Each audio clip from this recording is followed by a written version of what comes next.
All right. Today's a GitHub day, a GitHub project day. Right, we got a lot of cool stuff to look over. I have roughly 374 issues to go through. We might get to a couple of those. I don't make any promises. I check my GitHub notification and I'm just like, that is a big number. I don't know if I can actually do that much. So a lot of times I just kind of like peruse it and go, does any of this actually stick out to me? And if none of it does, I'm kind of just like, good enough. Let's find something fun. Now, there is another project I was looking at too called Jovian NixOS, which is really kind of an interesting bit. After seeing the mutable distro with Bazite and how much I loved it, not sarcastic there, I actually did love it. I was almost thinking about using it for my main system. I was like, oh, just a couple things I'd like to change. This is a lot like Bazite, except it's NixOS on the Steam Deck, is what the initial project design was for. But I think we could probably modify it a little bit to do it on actual PC as well. So I don't know. I'm looking at that and I was like, well, with PCI pass-through and stuff, I'm not sure. It's just something that popped out at me. I was like, that'd be kind of cool. So that's kind of like my thought process there. All right, so we got GitHub projects today. We got this. I wanted to kind of look at it. What do we got? Dev blogs, old new thing. Well, let's see. Start out the day right. I've been meaning to do like a recursive DNS server and set up something locally too. But anyhow. All right. Whoa, this is a wall of text, man. Good night, Raymond.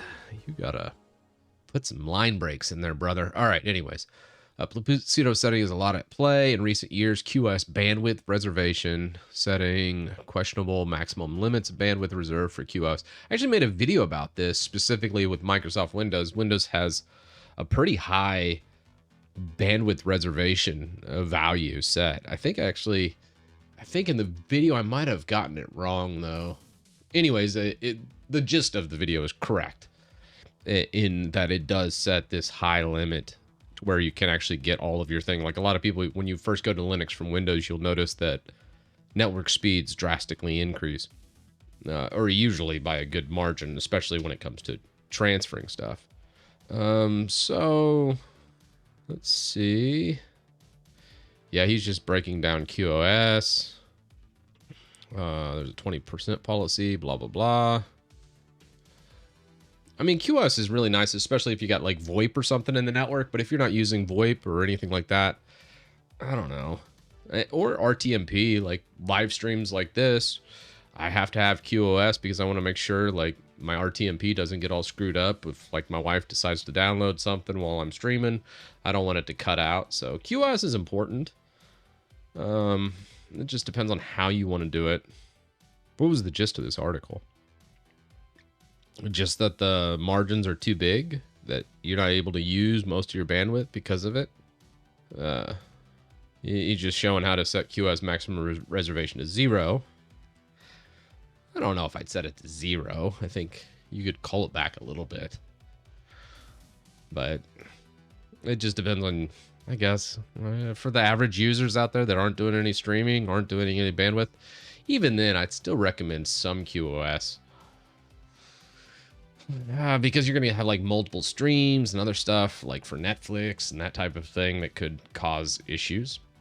Result, drop frames, stuttering, and pauses for buffering. Yeah, that's what happens when you take all QoS out.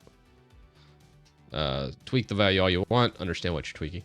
Yeah, that's kind of like the gist of kind of what my video showed.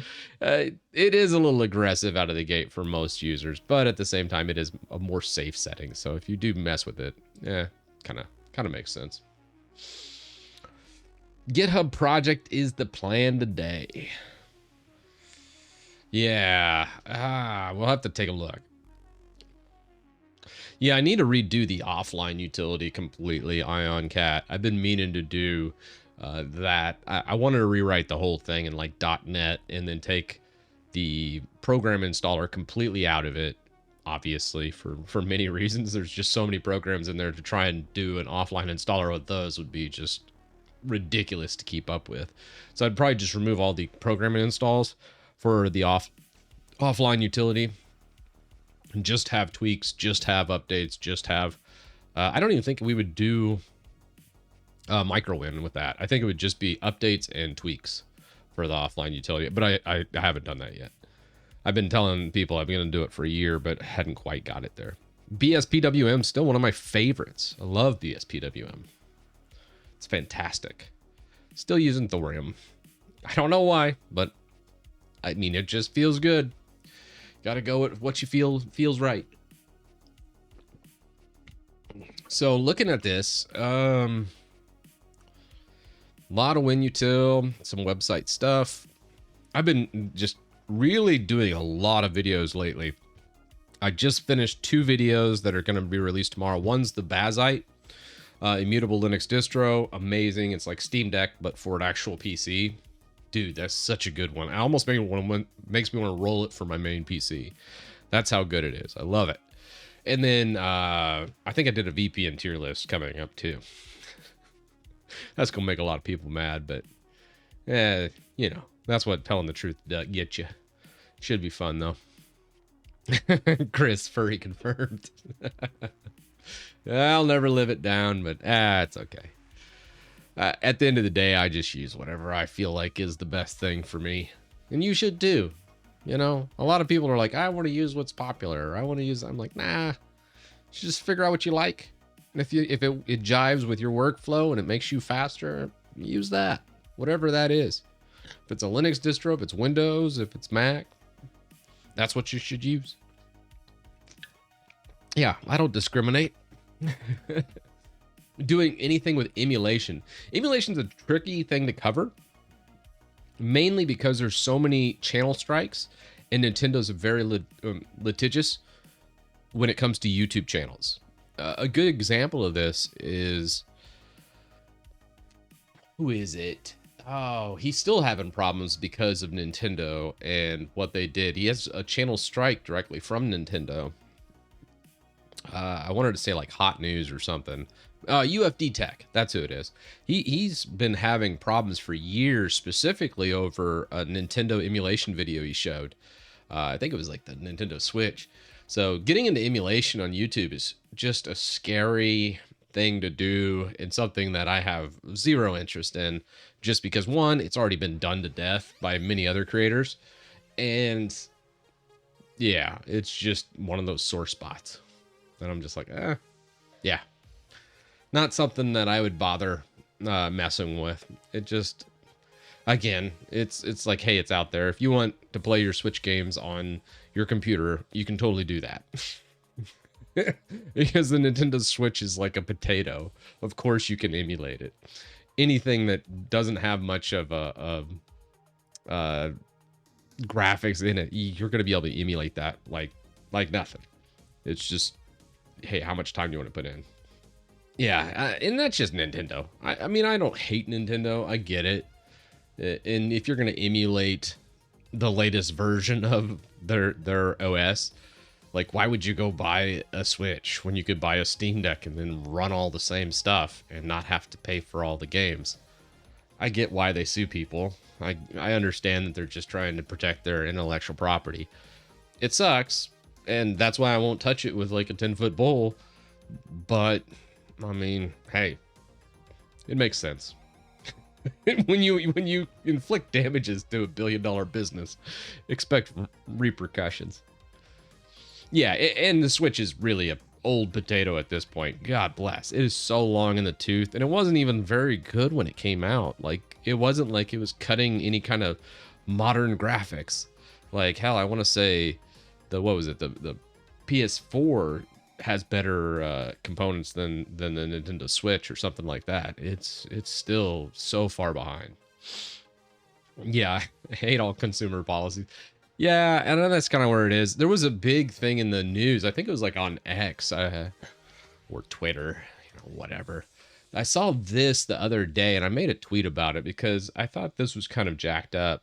Specifically, you guys have seen the AI pin that's been going around, or the AI reviews. And, I just got sick of a lot of that. So what's up with the people defending the crappy $700 AI pin with a $24 subscription fee? All over Twitter, there's like these AI bros going, "You've killed the project before it even started. These darn YouTubers giving honest reviews. How dare they tell people that it's a worthless product that no one should buy?" That's just awful. It was a terrible idea to start with. It was a terrible implementation. I was just like, what's up with people defending the AI pin thing? Like Marquez Brownlee did a good video on it. And honestly, he was way more fair than I would have been. If I spent that much money on that pin, I would have roasted the thing. I would have ended the video with me blowing it up or shooting it off of a fence post or something. I mean, it's just, yeah, I couldn't understand that. The AI bros have gotten out of control. I think was the gist. It was a great video. Like I watched Marquez's video on the AI pin and he was more than fair. It was funny. And yeah, it was just, you know, the marketing did not stand up. The hype did not stand up to the actual real world practicality of using it. And that was the gist of it. Like, of course it was a dumb idea. And I looked at him like, that's not going to work at all how you want it to. Even if everything works seamlessly and it was fast and all the problems that Marquez and other YouTubers laid out weren't there, the product's still crap. Like, it's still not there. I mean, it doesn't make any sense to me. So it was kind of funny. It was kind of funny, but the AI bros, like, AI is coming for your job. AI is taking over artists. AI is blah, blah, blah. No, it's not. AI kind of sucks. If we're being honest, let's just say AI is a nice tool to use every once in a while. Like sometimes I'll use like AI art for YouTube thumbnails because they're so zoned out. But most AI art, when you look at it, you're like, oh, God bless. How many fingers does that person have? Oh, look at the distortion on this. It's pretty bad for a lot of things. The only thing AI is good for is just like little shortcuts here and there, but it's not going to replace anybody's job in its current state. It still has a lot of ways, long ways to go before it comes for anybody, I think. From what I've used it for, there's nothing I've used AI for that I was like, no, I'd rather have a human. That's what it always ends up being. Nah, I'd rather have an expert in that field doing that thing if I could get that. AI is just like a stopgap. Like, I could just toss something in as filler until I could actually get something good. And that's kind of what AI is. Yeah, and that's where I'm at with all of that. I did actually mess around with God, I think it was somebody mentioned it, but it was monitor values, which I thought was kind of interesting. Calibrating monitors on your system using, oh geez, I can't even remember. It was like color management in Windows. I actually did it on my main system inside. I can't say I noticed a difference, but then again, I don't really have any like super nice monitors. All right. Let's try and close a couple issues. Ability to remove Microsoft Copilot. That looks interesting. Let's see. It was closed out, so apparently he didn't want to submit it. But I'm kind of curious to see what all... Yeah. Seems like Microsoft pushed out a lot of updates that patches this. Closing now in search for new solutions. So he fixed a way to kill Copilot. Yeah, the remove AppX package, just stripping out Copilot that way, and then setting a registry value. Yeah, it's not a bad way of starting it, but I could totally see them actually blocking the AppX removal and showing the Copilot button. We could probably leave something like that in, but that's going to change in the future. All right, let's see. All right, let's just archive that.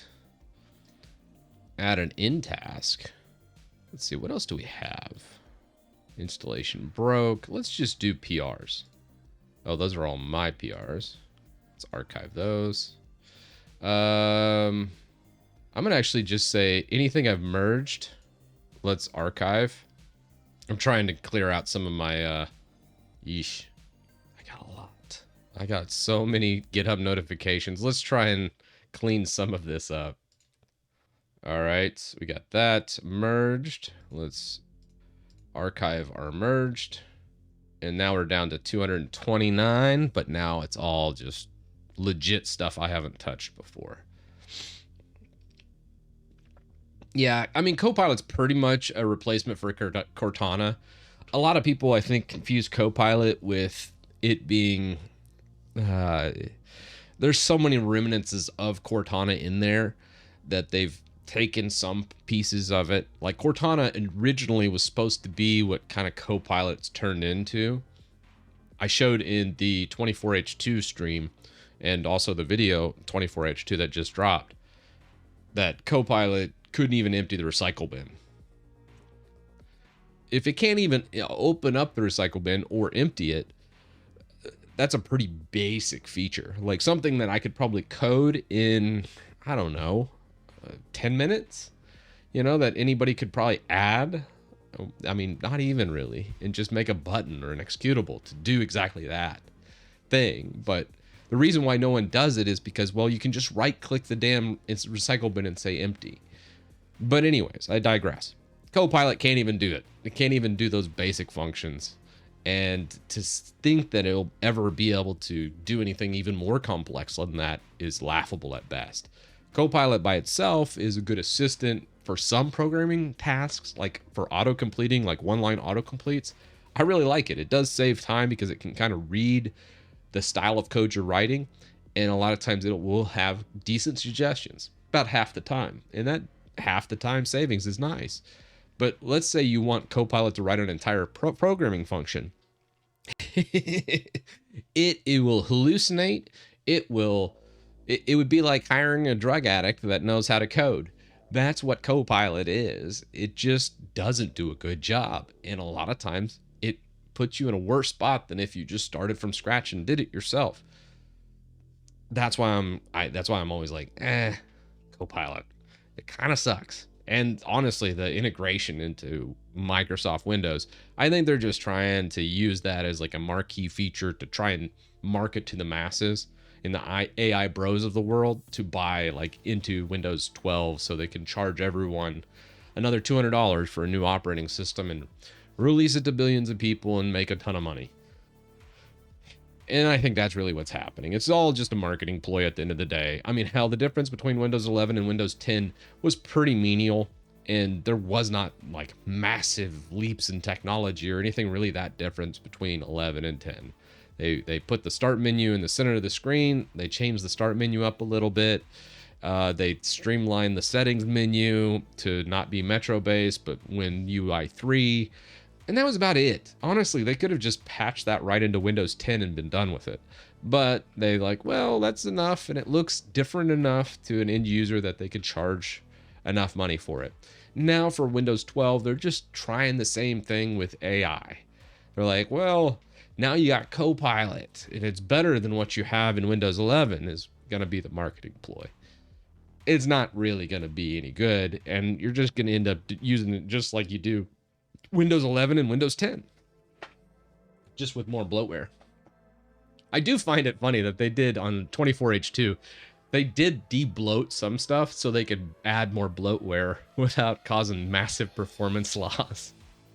Because they removed a lot of Microsoft Store apps like Cortana, Mail, Calendar, WordPad, and there was some cleanup they were doing with the actual image in 24H2 of Windows 11. So they could add all the Copilot crap. So it's kind of funny to see them try and de-bloat Windows a little bit just so they could pack more garbage in. It's a little hilarious. It's just classic Microsoft, yeah. Oh. Can Copilot analyze my TV shows folder and sort it? Make new folders, rename files. This is what I need AI for. Copilot probably can't. But there's ways to do that.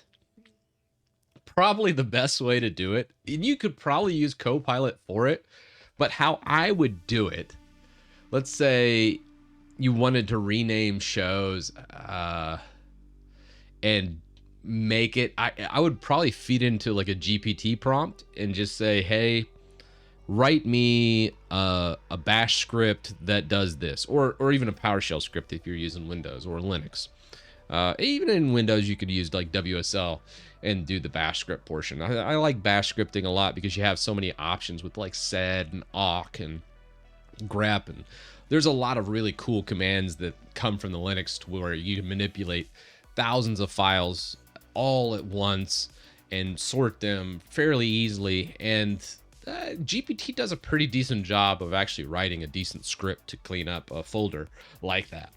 So Tomas, I would say that. Yeah, you can do it today with GPT, but as far as like feeding it and asking Copilot to do it, man, that would be a disaster. I don't ever see that really being a thing. But yes, GPT is pretty decent for like bash scripting or manipulation like that. Another really good use of GPT, or just in any AI bot really, I would put probably, besides just the scripting side of things, I'm trying to think of the what was it? Let me just pull it up. What was I using it for? What was the last prompts that I've used for my like GPT in general? Let's see. Shallow patch. I was doing some coding, some scripting. Oh, you know what I really love GPT for? Most of that's just garbage. Regex. Regex for a human element kind of sucks. A lot of times I was using like a regex website before, you know, the bots came along. And nowadays GPT does a really good job with regex. That's another thing it does well. Scripting and regex, it's really nice to have those tools because you can do a lot with regex. Yeah. What do you think of Clear Linux? Man, Eternal, I haven't seen Clear Linux ever since it released from Intel. Clear Linux was really interesting on release because it had a good, oh, what was it? I think Intel had a good performance bump using Clear Linux. It was really neat, some of the optimizations. And they were one of the first ones really to kick Grub to the curb and really try to do like an immutable style distro. And the packaging was really interesting. I think it was using swapd for the package manager, and Clear Linux does a decent job of all that. Would I use Clear Linux for my daily driver? Hell no. But at the same time, it was a very interesting concept, and I like that they tried so many new things with Clear Linux. I looked at it, and after analyzing the distro, I was like, that's a really cool idea. It was unique ideas, which I really do appreciate. Most of them I would never do. But I like that someone tried something new, and Clear Linux was a unique distro, and probably still is. It's just not for me, not my cup of tea. Yeah, but yeah, let's see what else we got. What else we got here? Let's look. Let's grab another issue. Lots of WinUtil stuff. I'm gonna just go to PRs. Let's just go pull requests. What's in here from a pull request standpoint? Pull requests. We got 48 pull requests across my GitHub. I will eventually get to WinUtil. We do have DWM pull requests. That's interesting. Dependabot. Ugh. I gotta still look up all those stuff. Well, let's just look at old DWM pull requests and see what this guy wants to patch in. What do you plan to do with WinUtil? WinUtil's always been an all-in-one utility meant to make your life easier in Windows. That's what I plan to do with it, is just kind of maintain that for Windows users. There's so many people that follow me mainly because of Windows utility. I would say that's probably the primary focus of a lot of people that follow me these days, because they've used it and go, oh, this is really nice for installing packages or tweaking their Windows so you get more performance. And it's really just maintaining that status quo. It's really difficult with Microsoft because of how they patch their system. They are wild on how they just go through and do just crazy things. They're psychotic with how they update their system and how they're constantly breaking things and adding new features that just bloat up and do things that users don't want. It's kind of amazing to me. when you look at what Microsoft does to their user base, it reminds me of someone in like an abusive relationship, but they just can't leave. And that's what Windows users are. It's like there's no Windows users that like, oh, thank God I'm on Microsoft Windows. No, most Windows users are like, oh, shoot, I got to use Windows?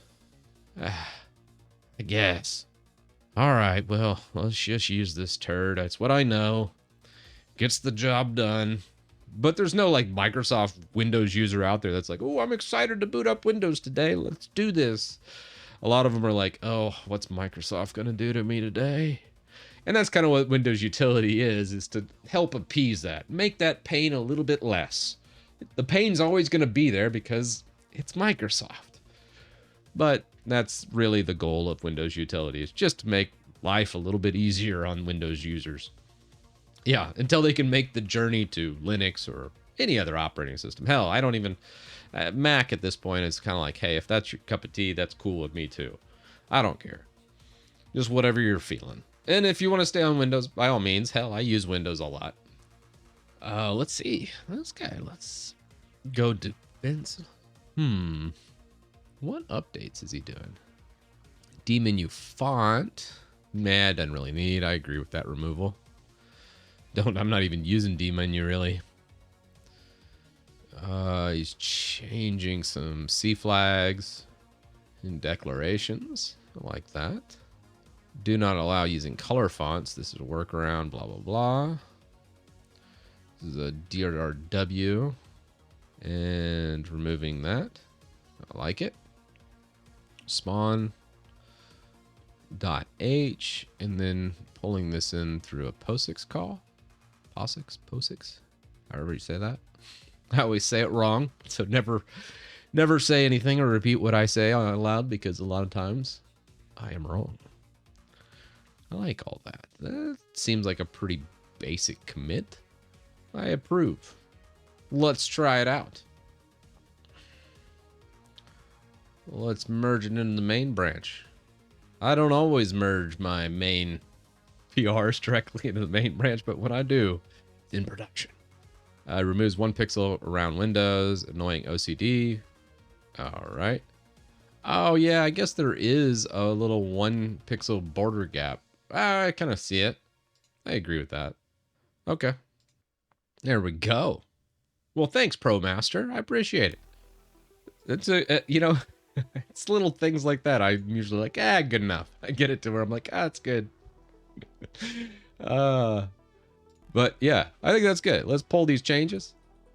Let's do, now let's just see. Did it, hopefully that didn't erase any of my changes. No, we're still got the Fey background. So let's just do a make error. The POSIX spawn did not work. Bug. Let's see. I don't want to rip this out just yet. Let's try to fix it.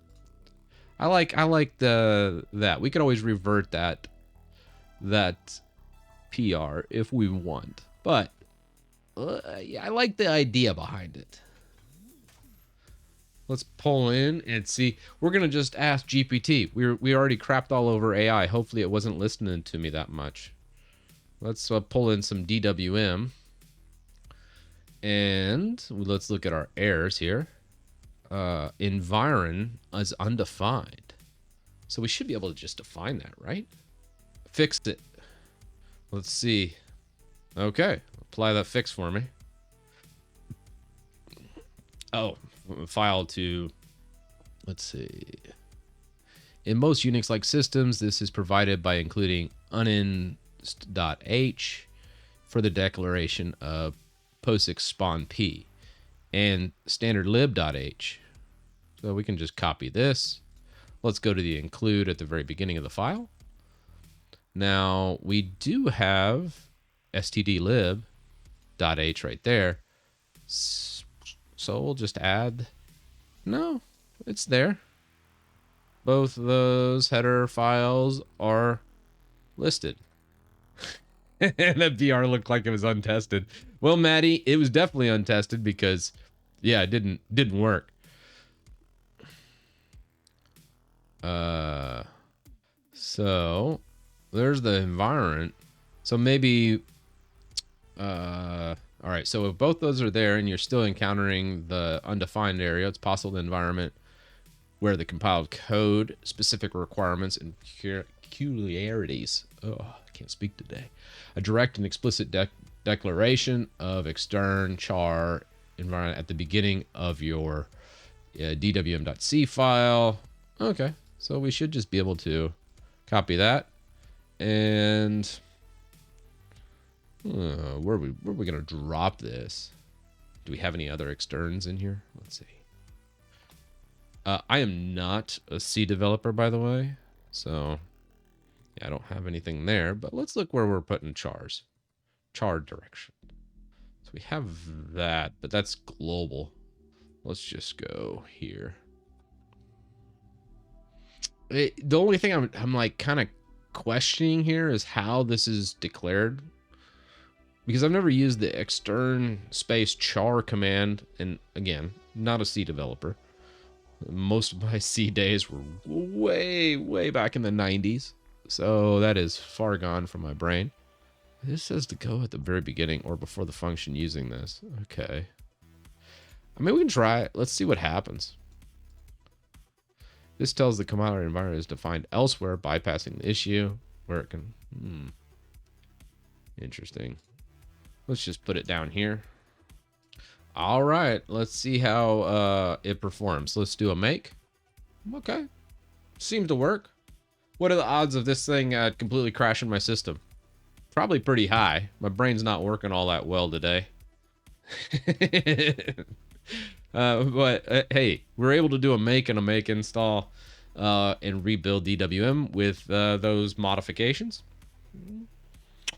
Let's see what the worst that could happen here. Can we just reload? Control Shift R? Oh no. Can't remember what. Maybe it was that. No, I can't remember what I made my hotkeys. Well, there's one way. Let me just look it up. What was the respawn command here? Oh man, I still had DWM blocks in here. I'd still need to modify all that. I keep forgetting. Where? It's mod key shift. I think it was just mod key shift Q or R. So right here, mod key, that's kill client. That's just a kill of that. And to quit. Okay, mod key shift Q. So just mod key shift Q. Well, that worked. Okay. I should actually do a better sign in. It's kind of embarrassing. Hey, it relaunched, guys. Look at that. I figured it wouldn't work. But alas, it did. Oh, but background is not there. What's up with that? Let's just do... Interesting. So the mod... Let's just look at... Oh, let's just vim it. What was config.h? I think it was up there. What did I change? Where did I go wrong here? Comma null. Maybe it wants to... No, it should work. Looking at the command over here. So that's the command. This just outputs everything to dev null, which I believe this does already as well. Oh yeah, Arch Titus I still got to look at. So many projects. So many projects, so little time. Very easy to get sidetracked though. All right. I wonder why that does not work. Got Faye. Should work, but it does not. Let's ask GPT. Since it solved the first one, why not ask it again? All right. So this doesn't work, and it doesn't display a background. Why? Oh, it wants me to feed it through sh as a command. Okay. What about xset? Let's look at xset. Is it properly doing xset? That reminds me. Let's just go xset help. If you're unfamiliar with xset, it's kind of cool. I think xset status will give us what's going on. This is like your display power saving features in Linux, which is kind of a neat. So I think if you just go xset status, it should give us something. Maybe not. Oh, xset q. Okay. DPMS is disabled, so that does look like it's working. Interesting. Oh, the Minecraft bootloader doesn't. You know, King Root, we need to revisit the whole bootloader GitHub project as well. That's awesome. Yeah. All right, so we got all that. I honestly think feeding Faye through SH could fix it. Will it fix it? I don't know about that. That looks kind of interesting. I like how it combined all this into here. I think that's why it did it through the sh-c command. But again, I don't know. Only one way to find out. Update cursor. Integrate and run. Cursor runs in this like app image style on Linux. Kind of sucks, to be honest with you. Not fun. Not the best implementation. I probably should look at just doing VS Code with an add-in instead of using cursor. But so far, it's like, I kind of like all the built-in stuff of cursor. Eventually, I'll probably move back to code for this type of stuff. All right, let's rebuild and test. Let's go DWM, and we're going to do make, sudo make install, and let's kill that. And then it's just a simple Q. All right, that did work, but kind of looks like poo now. Like, what's going on here? Let's quit out again. Maybe it was just like a bad 4:3 ratio background in there, maybe? I think it was just a bad background. I think we're going to leave it. It'll be fine. I'll track it down. All right, that does work. Let's submit that, and we're done with DWM Titus. Zoxide over to DWM. If you're not using Zoxide and you're a Windows or Mac or Linux user, what are you doing with your life? Use Zoxide right now. You're going to just, so great. You don't even have to remember where stuff's stored. You just go Z space and then the directory you're always navigating to, and boom, magic. I should do a YouTube short probably over Zoxide. Although, I don't know. Nobody ever watches shorts. They're kind of pointless. But Zoxide would make a fantastic short. It would only take 60 seconds to explain. It's such a great piece of software. I'll just do a short YouTube video on it. Probably like 3 minutes because you can do a lot of things with Zoxide. It's a neat one. We gotta add that. I don't think I've ever talked about Zoxide. And it's like, oh, here's another one I gotta do too. I saw, what was it, Mimutahar from Ordinary Gamers. He did a PiHole video. And who here runs PiHole? Let's see it in chat. Anybody from chat use PiHole? Because, okay. How many people that use PiHole are you using recursive DNS with it? Like, okay, you guys are doing it in recursive DNS. Because that's one thing I didn't see him show with this last PiHole, because I do like to look at other videos, and I love it when people make tech tutorials, even if it's something I know. I'm like, hey, it's kind of cool. But he didn't show the recursive, and if you're unfamiliar with like recursive DNS, you can set up like an unbound instance alongside with PiHole, and then it'll do recursive DNS, which will cache instances so you don't have to constantly be culling websites. Also, it makes your ad block work better because it can actually go down to like the root of the site and grab the actual ad that normally would be obfuscated from PiHole in your block list and actually block more ads, which is fantastic. So recursive DNS is really important to set up on your PiHole, and I didn't see that. So if you are using PiHole, you got to look it up. I think, oh geez, it was many years ago, but Craft Computing, I think, did a video on recursive DNS that was really good. Recursive DNS and PiHole, I want to say. and it's definitely worth looking into. So if you do have PiHole set up, look up Craft Computer's video on it. It's great. Also, I probably need to show, I had somebody send me a video on this for blocking bad sites. They had some teenagers that were looking up some naughty sites out on the internet. And what he did, obviously, was just, hey, do like an open DNS style blockage, which works fine until you got some savvy teenagers out there that knows how to change the DNS server, and then all of a sudden, all your blocking's in vain. So a lot of people don't understand firewall rules, and DNS all runs on port 43, and what you can do is set up like a PiHole that blocks ads and naughty sites. And then what you do is make a block all port 43 in your firewall. So then it blocks all DNS entries from all these different things. So let's say your savvy teenager tries to change your DNS so he could watch the naughty sites. Doesn't matter. It'll block all DNS entries and it'll force him to set back and use the DNS server you want to use. Same goes for businesses and stuff. That's how we set it up. So you block all of 53 so you can't use custom DNSs. And then you do one allow. And that's for the DNS server that you block all your sites through. So it forces everyone to use that DNS. So I wanted to show that too. And then probably the third thing I see people misconfigure with PiHole. Oh, geez. I've watched a few videos. I'm like, ooh, that could be done better. But yeah, I'll make it like a how-to article at some point in time.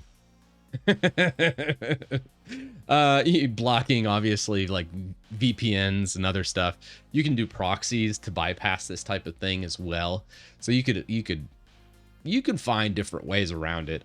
But there's ways to block everything if you really want to go. You really want to go wild. I feel bad for my kids if they ever want to look up something bad. Good luck. Use mobile data. Yeah. That's the thing. I think most people do drop off of the LAN and go into mobile data. So you'd have to block it from that. But there's plenty of things you can do from a provider level to block that as well. So again, everything can be blocked. It's just, there's little gotchas here and there. Anywho, I digress. Zoxide, I do need to make a video on. And I probably should do a block bad websites video. Just for people out there with kids and stuff that they do want to block the naughty of the internet. And also ads. Those things. And actually setting it up proper. Might just make like a script or a project or something to do that easier. I'll have to think about that. I did not commit this, did I? Yeah, let's just do a lazy G. Fix DWM errors and DWM, what was it? We fixed the POSIX and Fey randomizer. There we go. Good enough. So that's our DWM fix up of the day. Kid learns to DDoS the DNS. Good luck, man. You'd have to have some hardware to really DDoS a local DNS. Fix some bugs. I know I'm the most... I am the worst collaborator in the world. If I ever put a PR on anybody's project, they'd be like, seriously, Titus? Fix bugs? That's your PR? Okay. Do you recommend NextDNS or Quad 9? I kind of like Quad 9. Quad 9's not a bad one. I really dig it. OpenDNS is also a really good one as well. If you want some kind of protection. Quad 9 and OpenDNS aren't the most performant. I still like local DNS setup with like my own recursive deal. But Quad 9 and OpenDNS, I think for the layman or someone that didn't really want to set all that stuff up, works pretty good. And it does a decent job of blocking a lot of the bad stuff. Fix some bugs. It's the classic. It's the classic GitHub commit. Yeah, it's really hard. Like I can see why most developers hate Windows, because it's just like Microsoft's ransom for how they've commercialized antivirus. Really messed up. Specifically when you do code signing, this is the thing I hate most. with Smart Screen. So let's say you're an aspiring developer out there. You have to get the code signing done with Smart Screen. And you have to pay this ransom to get it done. And I do call it ransom. I do mean it. Because like extended validation code signing certificate, bro, this is for 3 years at $300 a year. That's the best value. That's for with the big savings. If you do it just 1 year of it, it's $423. Yeah, this didn't exist, by the way, 10 years ago. I think it was like whenever Smart Screen got introduced by Microsoft, the code signing certs went from, I want to say $100 to like $400. This was Microsoft's doing. If you look at just plain code signing, because I do have a code sign, I do sign some of my code, like the executable, because I'm afraid someone might distribute my offline exe. I still want a code sign. I still want to sign that so people can look it up. So I don't mind paying the $100 a year, and that way people can verify, yes, this is from me. So if you ever do get like a toolbox executable, you'll know I was the one that made it if you just looked at the signature.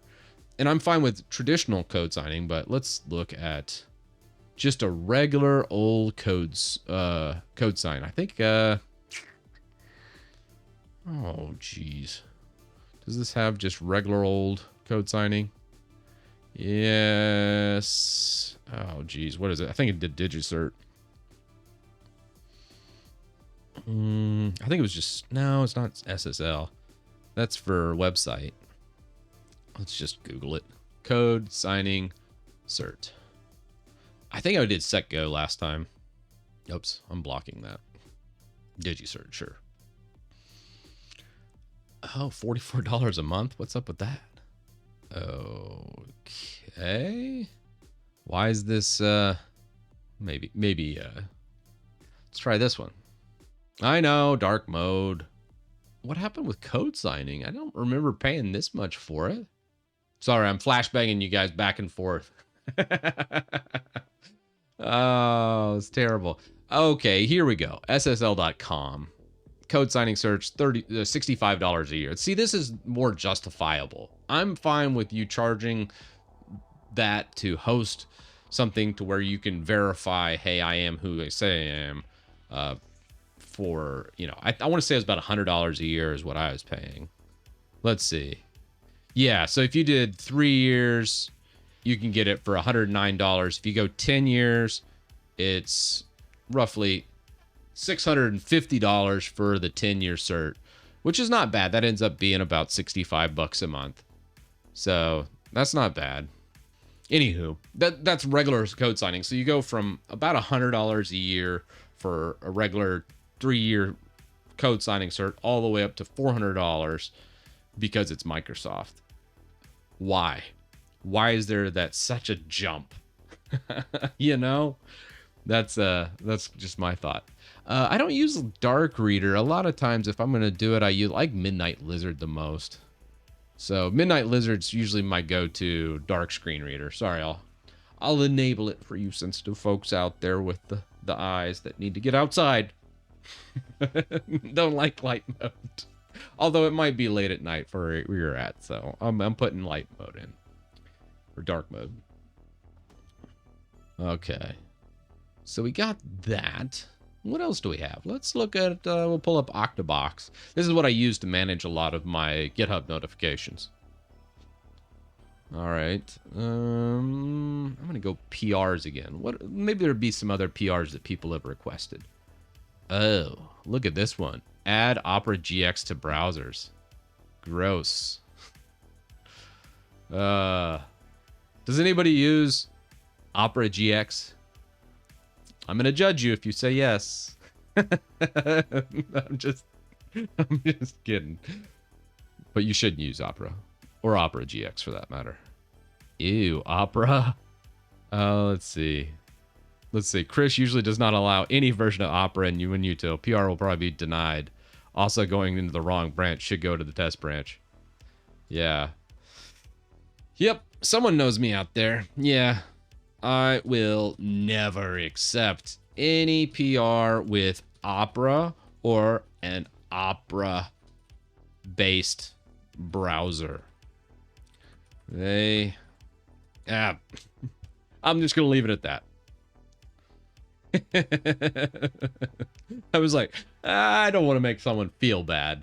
I just want to let them know. I just don't support Opera or Opera-based browsers. Having said that, it would be in my financial best interest. They have, when it comes to web browsers out there, there's nobody that pays a higher rate than Opera GX.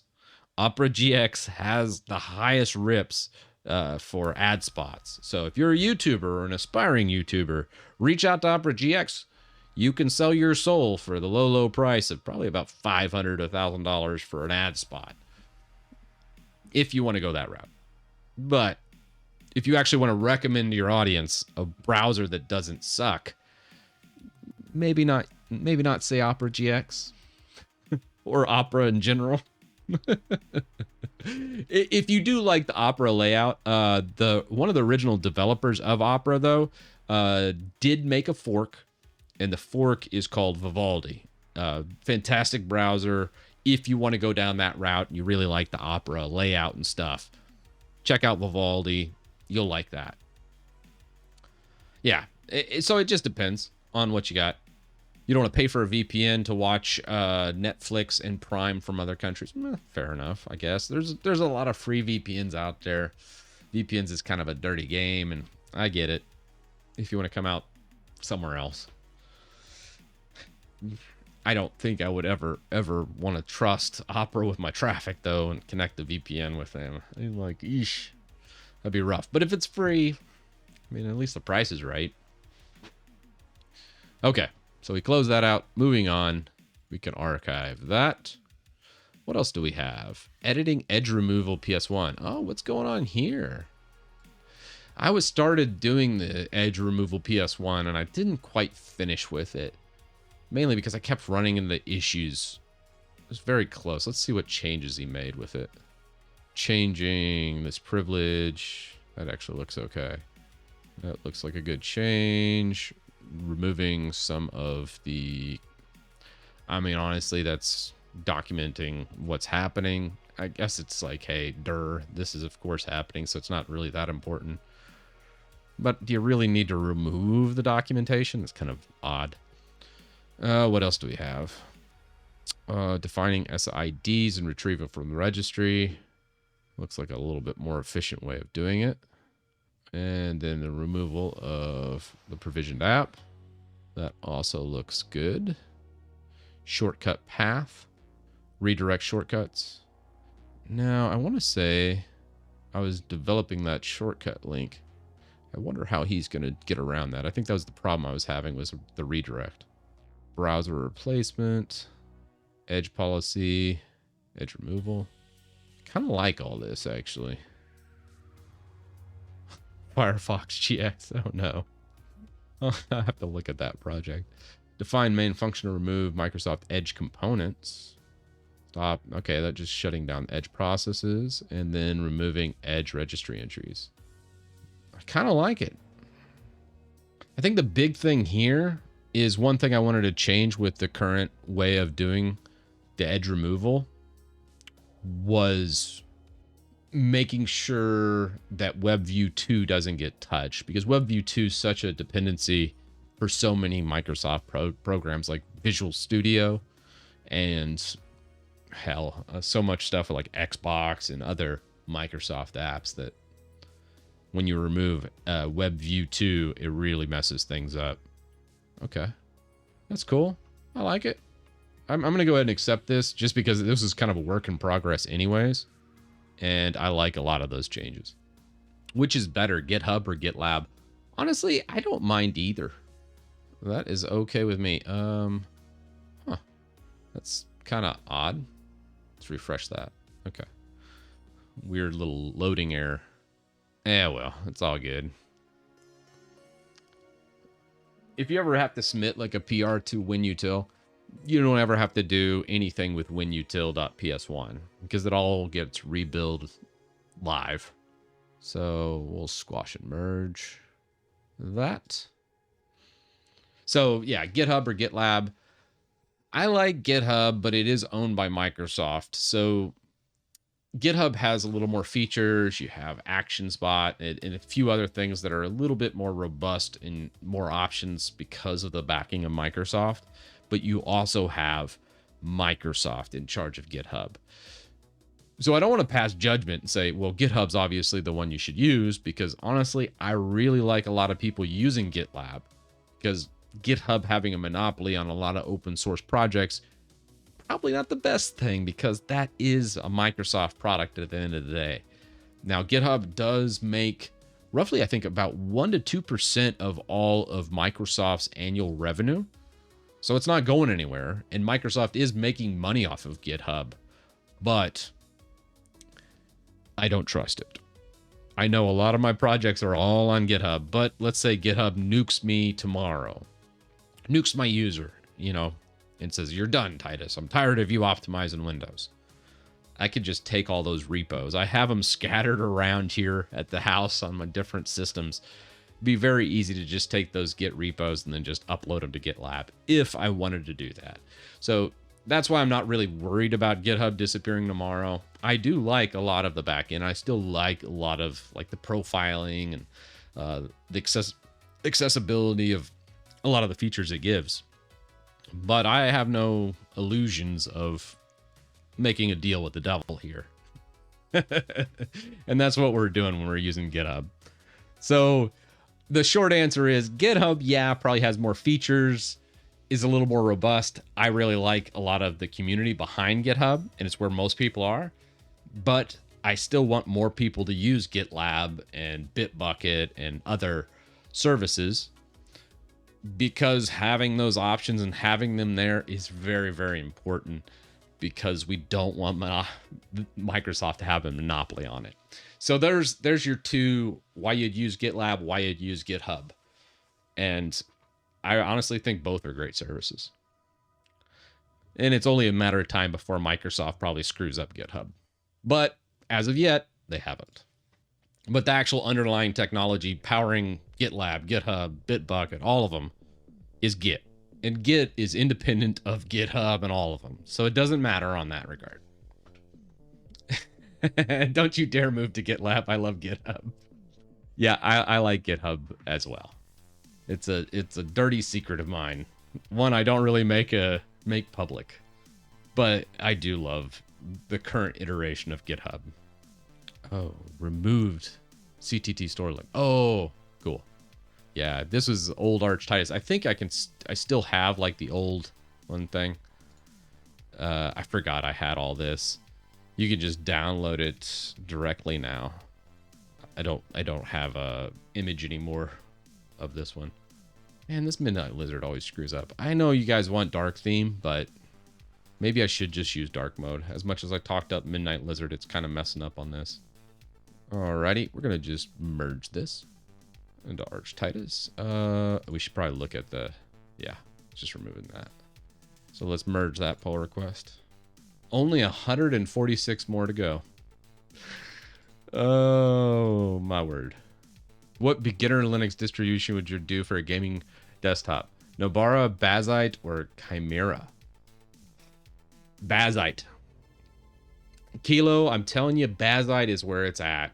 After doing it this past week and seeing how well it performed right out of the gate with no customization, Bazite is my #1 distro for gamers coming to Linux. It has so many great options. Like, look at this. This will blow your mind. Let's say I launch Steam here, right? I think the ISO for Bazite. Oh yeah. Bazite Dex 8 gigs and Bazite Desktop's 15 gigs.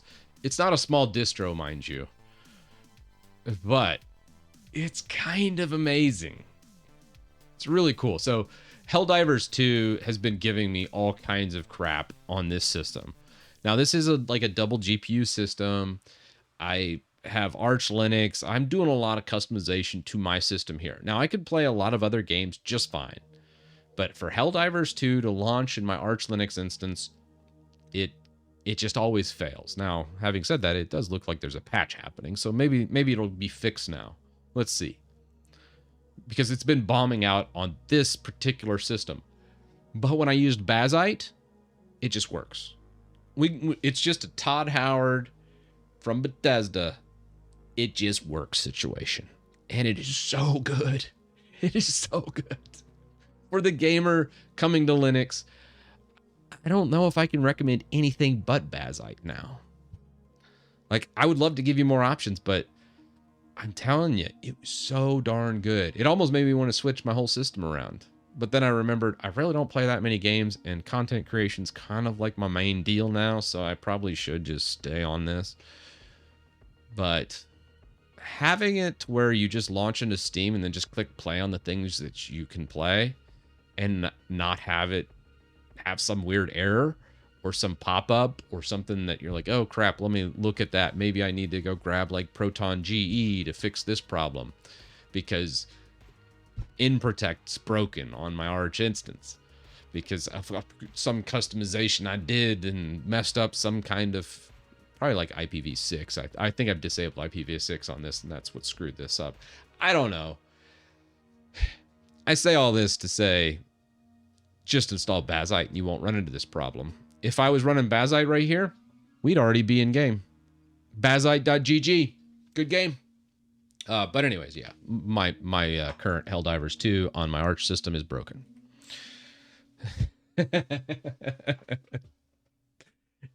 But it also kind of goes to show like how far Linux has come. We're starting to get to the point where there's distributions like Bazite, which here, let's just go to the website. I know we talked about this last time. I'm not going to hang on here, guys.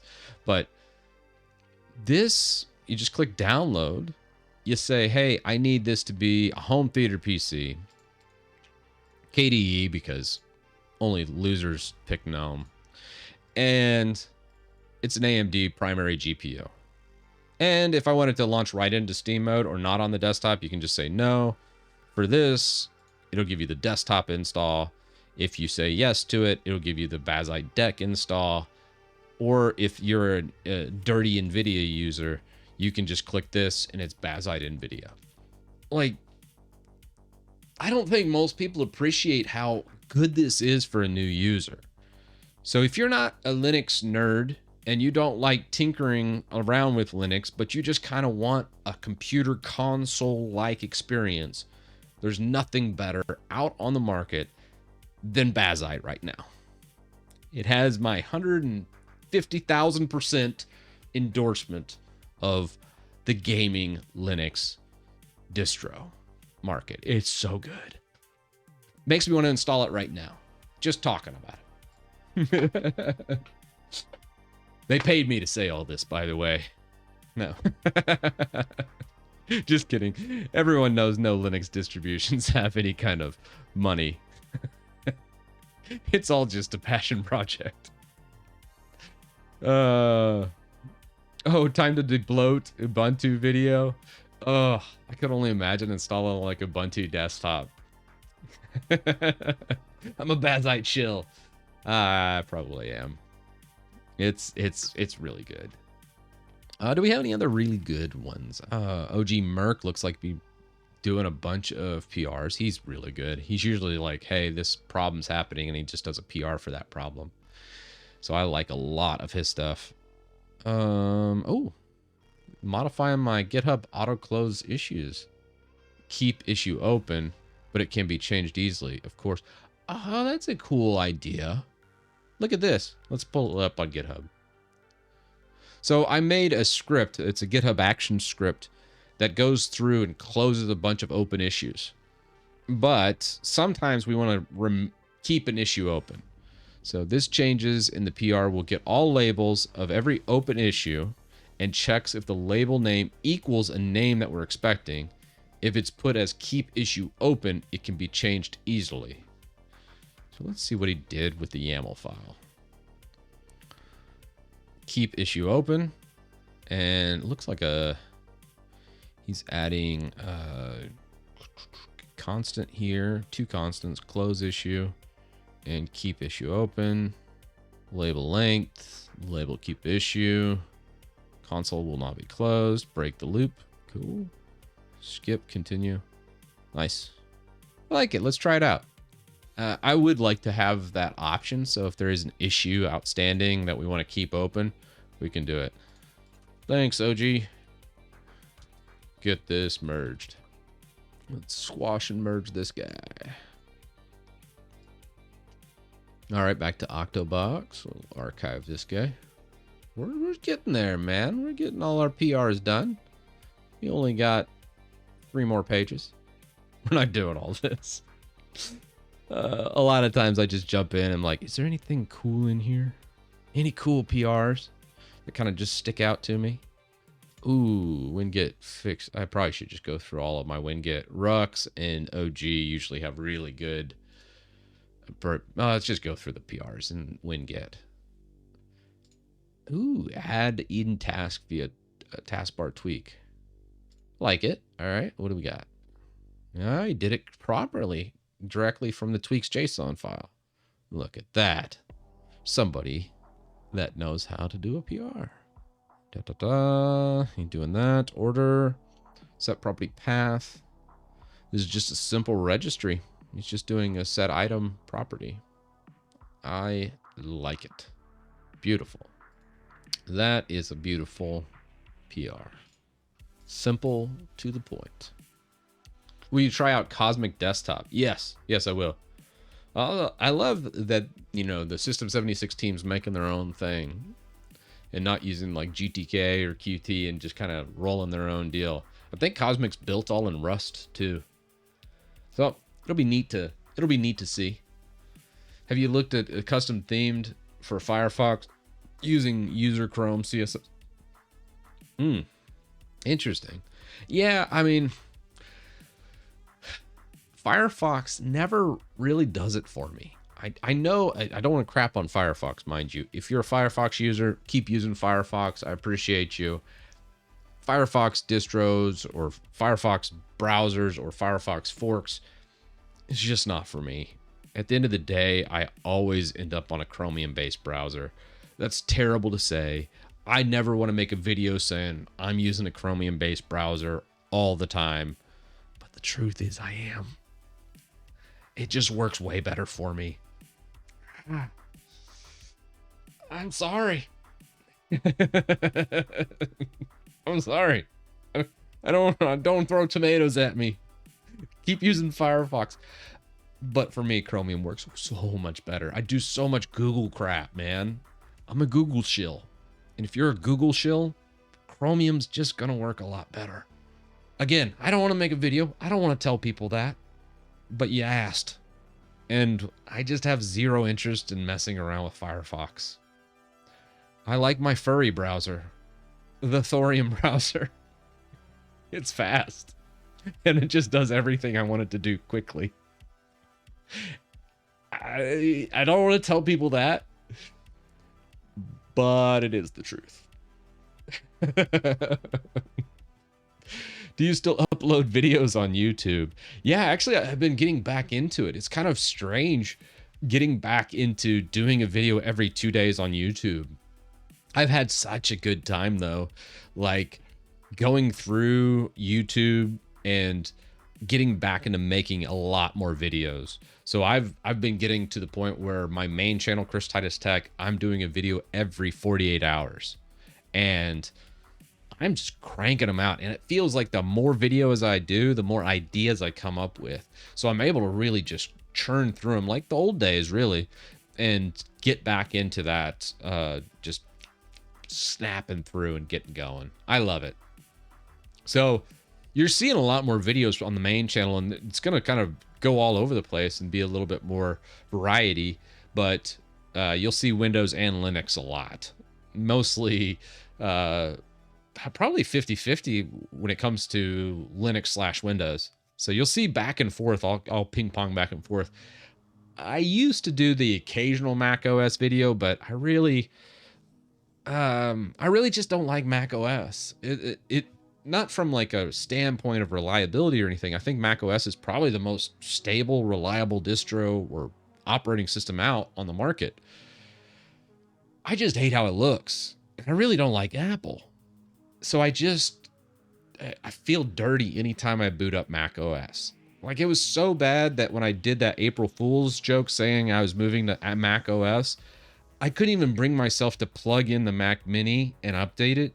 So I just spun it up in like a OS X KVM just so I could do the, to just do a goof video. I just didn't even want to hook up the Mac Mini I have. I think a couple people caught that in the video, been like, wait a second, Titus, that's not even the Mac Mini. You lazy. You just did the OS X KVM project. Yeah. And it's not to, like I said, it's not to say like Mac's a bad operating system. It's really not. It's a really good one, and I can see why developers use it and why a lot of business folks love the Apple ecosystem and that. I just hate it. It feels gross. I hate a lot of the design decisions, and it's just not for me. So I won't do any more Mac videos, really. Most of all my videos will be around Windows and Linux, because Windows I just will never get away from. It's just my bread and butter. It's what I know the most. All my professional certifications are in Windows. I have like 12 or 13 Microsoft certs, and Linux is just like my passion. Like, whenever I'm in Linux, I feel better. I just love my computing experience a lot more. So I love talking about Linux as well, while also using Windows. I know that's kind of crazy for some people to think you can use both, but inevitably for work and other things, I always end up on Windows. Heck, for some gaming, I end up on Windows. But more often than not, I just really enjoy being in Linux a lot more when I can. But use the right tool for the right job. Yeah, I always say that. I'm like a broken record. Use the right tool for the right job. That's exactly right.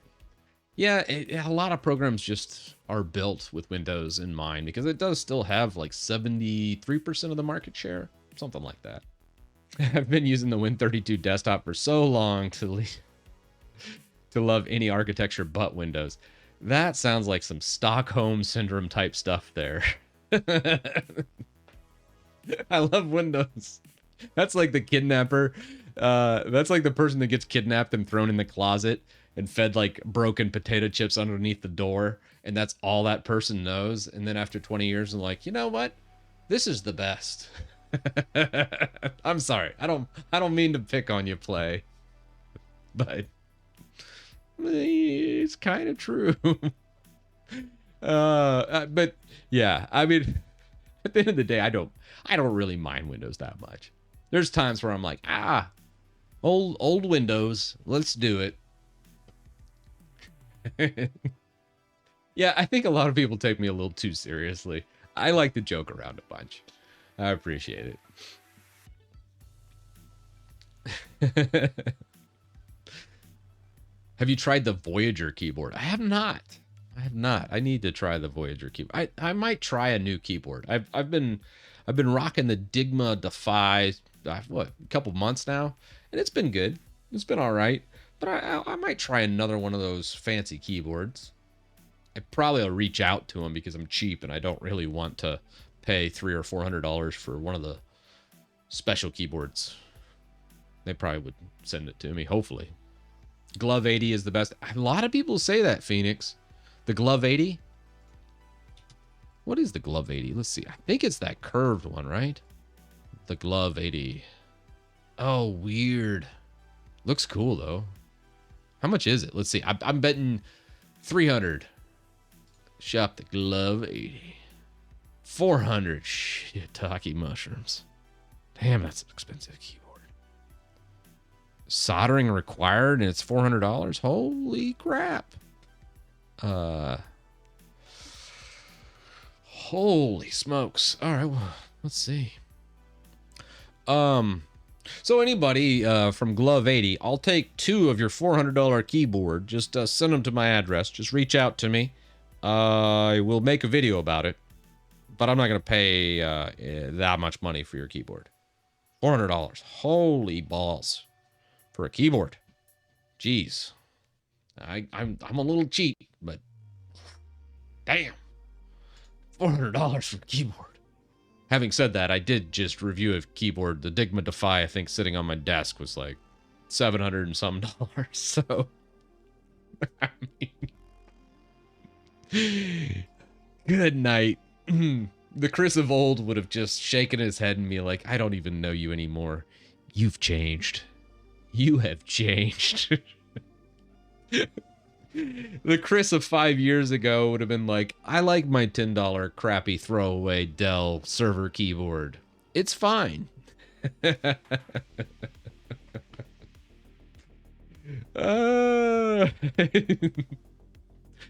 was going to say you're too cheap for a $400 one, but you just shilled a $700 one. Yeah, I know. I know. Oh, I love it. Okay, disabled Scooby and what's this? As suggested by PR 1827, the idea of second out-of-box experience under the disabled telemetry rings. Blah, blah, blah. Very annoying invitation to re-enable telemetry in my professional opinion, security risk. Okay. All right, let's look. I even put some sources here. We got a review. Oh, okay. Simple setting the Scooby system settings to enable to 0. And it's under the regular tweaks. I like it. Appreciate the review. And it's in the test branch. Squash and merge. Any way to go back on the old YouTube layout? The new one is horrible. What's the new one look like? What's so different about it? Oh, shorts. How'd that happen? Did I not do block shorts? All right. Where's the block shorts? Shorts. Ah, there it is. Hide shorts. And that's good. Cool. Enhancer for YouTube is what I use. Can't go into depth on that one because whenever I upload this to YouTube after the fact, they don't like people seeing this. So I'm going to say stuff so the algorithm doesn't trip me up. Ooh, deep dark theme. But you should look up enhancer for YouTube, for your YouTube folks out there. That's what you want if you want the old experience. So let's just save that. So this is what it looked like now. Let's refresh. I think we might have to. Yeah. So now it brings it back to kind of like an old school feel, right? So this should be kind of what you're asking for. Play some video and you will see. Okay. Let's just go to your channel. Let's play some Bazite because we were using Proxmox in this last go around. Again, not my main system. Let's just rock. You know, I think we're good. So I guess the shorts on the side you don't like. We could also do a U-block filter. I did a video on that. Where is my filter list? 1 second. Let me grab that real fast. That's okay. We can get it. Let's go shorts. Remove YouTube shorts. I got a little list here. We also have the GitHub as well. Where's that copy command? There it is. Copy. All right. Let's grab that. Let's just apply those changes. All right. So this is the old way. Let's reload it again. Because we were using Proxmox in this last go around. Again, not my main system. Let's just rock. So now we don't have the shorts on the side anymore. I love OpenBSD. And we should have a more classic experience. So I would probably use a combination of enhancer for YouTube extension and then also go to christias.com, click remove shorts, use uBlock. You can't really see it, it's behind chat, but just do a filter list through uBlock and block all the shorts. And then you should have a good experience and you can watch YouTube again without all the Google crappy shenanigans. Oh, by the way, if you guys haven't seen this video, it is absolutely a banger. One of my favorite. This is my favorite video I've ever watched on YouTube. This guy right here, Matt KC, ported thousands of apps to Windows 95. He basically put .NET into Windows 95. It is the best YouTube video I've ever seen in my life. I mean, I would play it and react to it, but it's honestly, you just gotta go see it. You should just leave this video right now, this live stream. Go look up Matt KC. Watch a 51-minute long movie on how he ported thousands of apps to Windows 95. This guy, genius. Mr. Beast? No. Dude Perfect? No. They don't have crap on this guy right here. This guy right here, he's got it. He's made the best, the hardest, the absolute most impossible video you could ever make on YouTube. It comes from Matt KC, and it's how he ported thousands of apps to Windows 95. Absolutely bonkers. I like I said, he spent like 6 months making this video, and I don't want to react farm him. Nobody should react farm him. You should just leave me right now and go watch that. Because, dude, it was an amazing video on how he went through it. Yeah, I can't say enough good things about Matt KC and just how awesome that was. I'm just so blown away that someone could even attempt it, much less be successful with porting something that Microsoft never even did. It was so wild. He didn't port security updates though.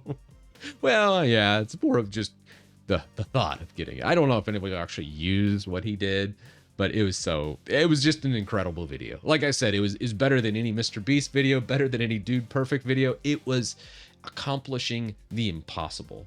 And when he set up and said what he was going to do, I was like, no, you can't do that, bro. There's no way. I was around when Windows 95. I used Windows 95. I understand how much of a complete train wreck of an operating system that is. There's no way he can ever do this. And he did it. He did it. It was wild. What do you think of Void Linux? You don't frequently talk about it. I like Void. It's a non-system D thing. So I think it's using initd or maybe it's run it. I don't know what the init system for Void is, but it's so good. Damn it, Titus, you shilled him so hard. You wouldn't do this shilling even for some company gave you money. You're damn right. Hey man, I see someone that has some talent, and I just recognize it. He's just a genius. He deserves the shilling. Like, there's no amount of money you could pay me to shill that hard, but damn it, it was just an amazing video. Like I said, even if I gave up a week of ad revenue just so you could go watch that video, I would do it. That's how good it is. Improve YouTube is a better extension for YouTube, and it's open source. Oh, okay, Zombie. What do we got? Improve YouTube extension. Let's see what we got. Oh, 300,000 views. Ooh, all right, so we got some decent users. What do we have? Got the quality here. Always 60 FPS, always a certain quality, much like Enhancer. Custom shortcuts. I like it. YouTube tidy and smart. Okay. Nice. Where's it from? ImproveTube.com. Let's take a look at the official site. All right. Let me go Midnight Lizard 1 second. I know you guys are already like, my eyes. All right, reload. All right, Midnight Lizard sucks. Apparently, it is just bombing out on me. Let's just install Dark View. I'm sorry, but yes. All right, dark mode. I mean, or Dark Reader. It's a classic. Yeah, I'll just use Dark Reader. It's been around for a century. It just works. Let's pin it. On, perfect. All right, fine. I have submitted to you, chat. Dark Reader, it is. I'll just use Dark Reader. Well, let's see. So this improved YouTube, it's open source, all browsers, blah, blah, blah. Wow, it's been around for more than 10 years. Fixes layout bugs, can improve performance. AV1. Wow. They could have laid this out a little better. It's not very readable. They should just feed this into ChatGPT and say, make this more readable. Oh, man. All right, you guys are going to laugh at me. So let's just say I'm going to make an improve YouTube video. I'm going to show you my workflow. You're going to think God, that Titus, he's just dirty. Good night. Him and his articles. It's not even him anymore. Just steals from GPT. Not entirely wrong. So, what I like to do when I run into a project that's really good, but it's laid out kind of like this, where you're like, God bless, the font's even different and it's all over the place. I don't want to read all that. All right, let's go open recent. We're going to open the website. We have all this. We're going to do a git pull. This is going to be good. You're going to love this. All right.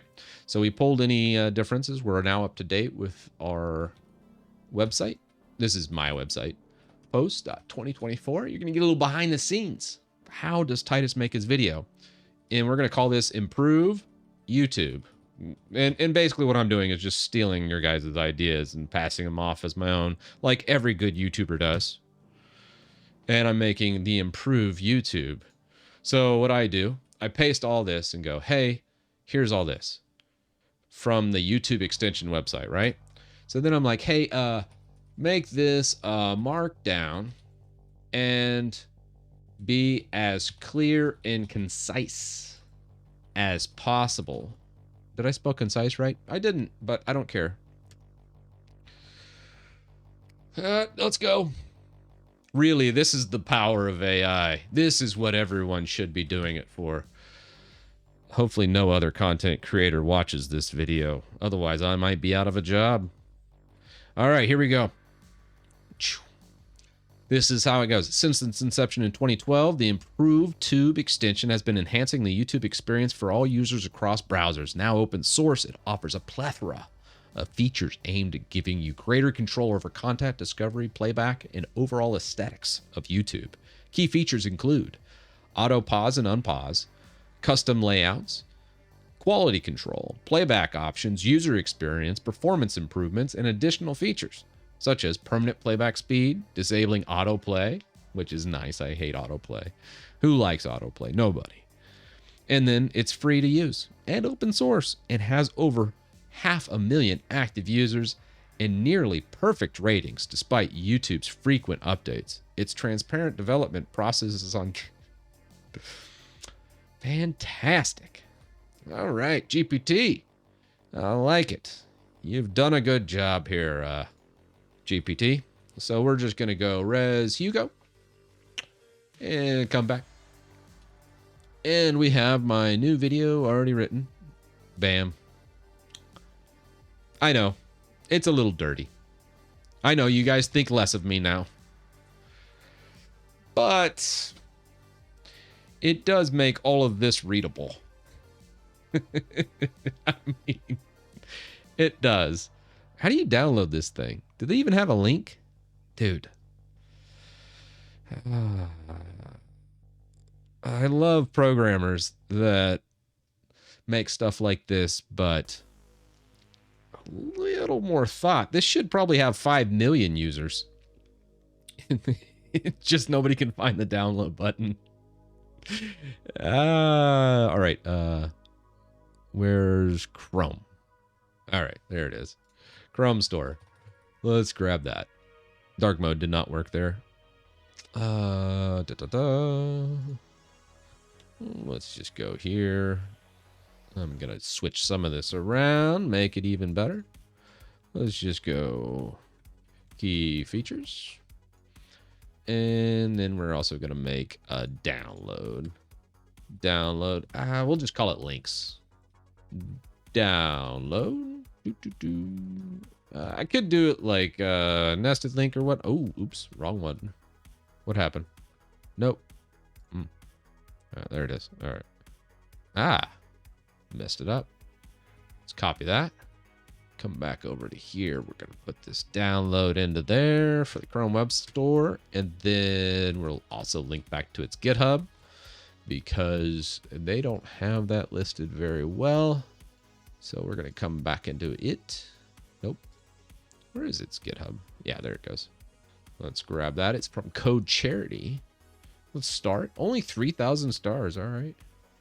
And then let's link to it. So then people, I always like putting the sources here so everybody can get to the download and the GitHub easily, and they can see the entire web address.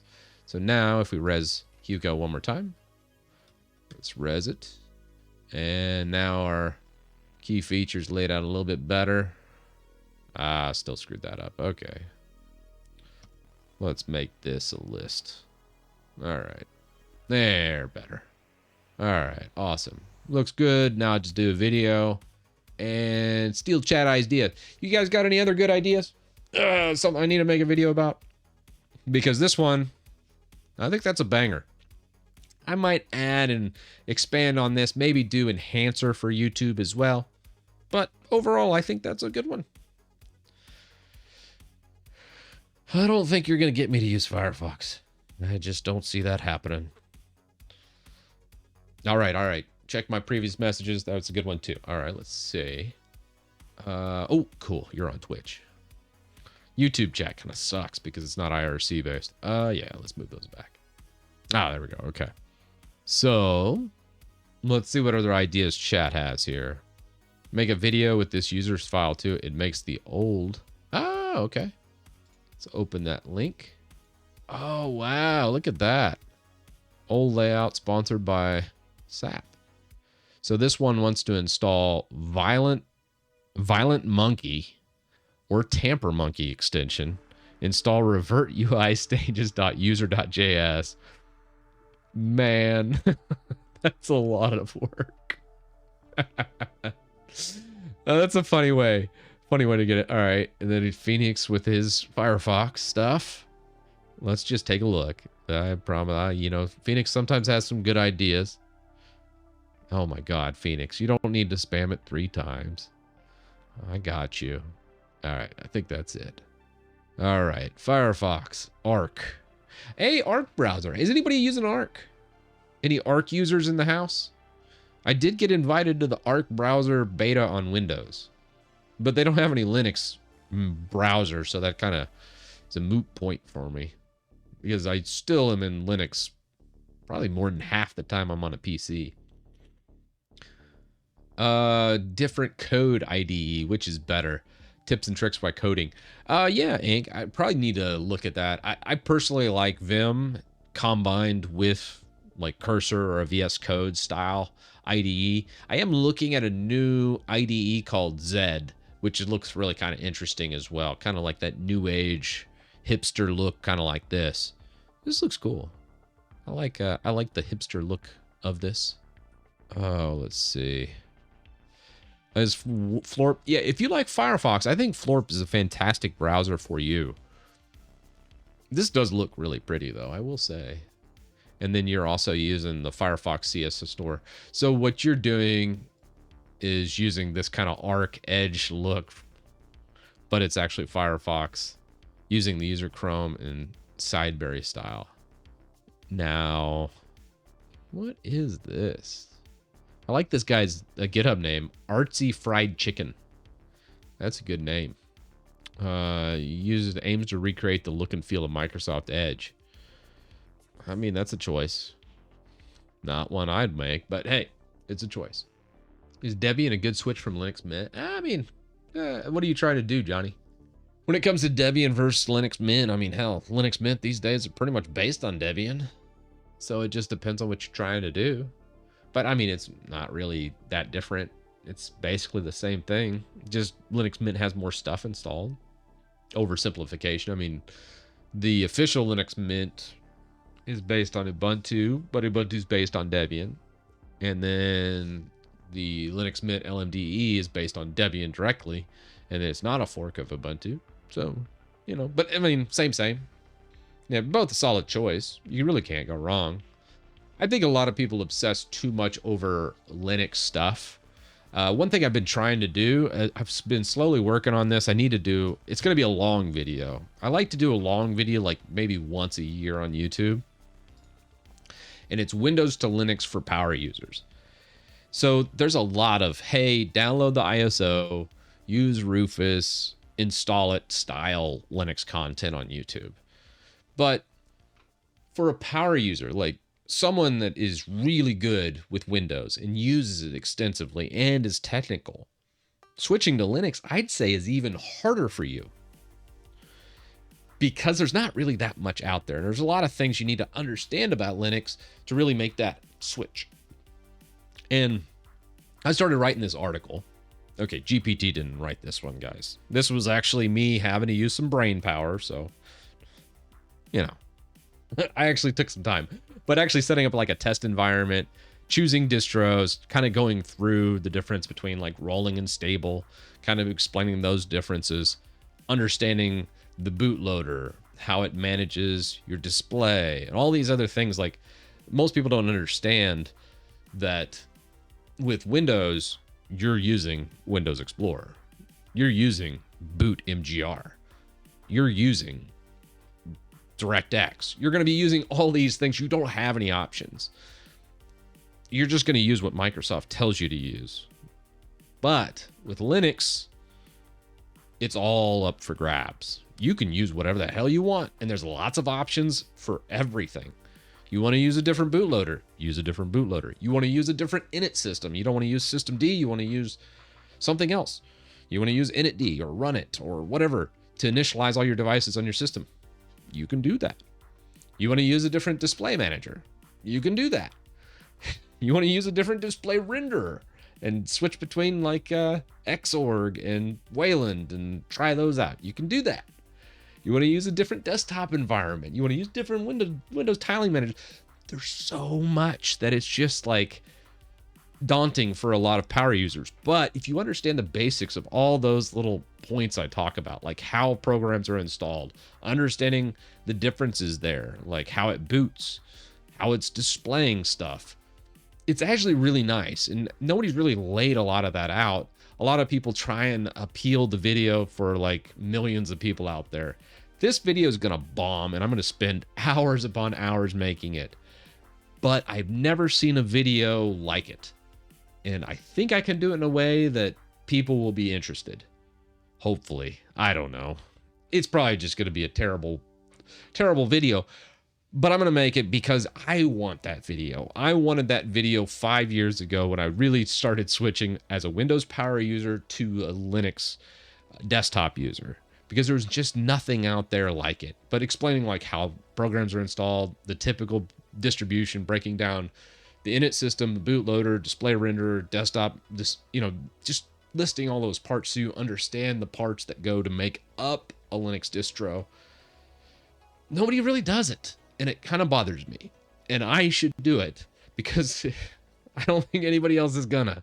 So that's I give a couple like common explainers, and then I would probably do 3 different Linux installs. I would do the basic first Linux install using like the Debian ISO, and then the second install I'd do like Arch Linux, but do it the hard way, where everything's done line by line. We're installing it one by one, and then for like the third way, just doing it with a window manager with no desktop environment, and kind of showing those 3 methods of Linux installs. So you gotta have like the beginner, the intermediate Arch user, and then you got like the, I don't want to call it expert, but more of a tiling window manager user for the third install.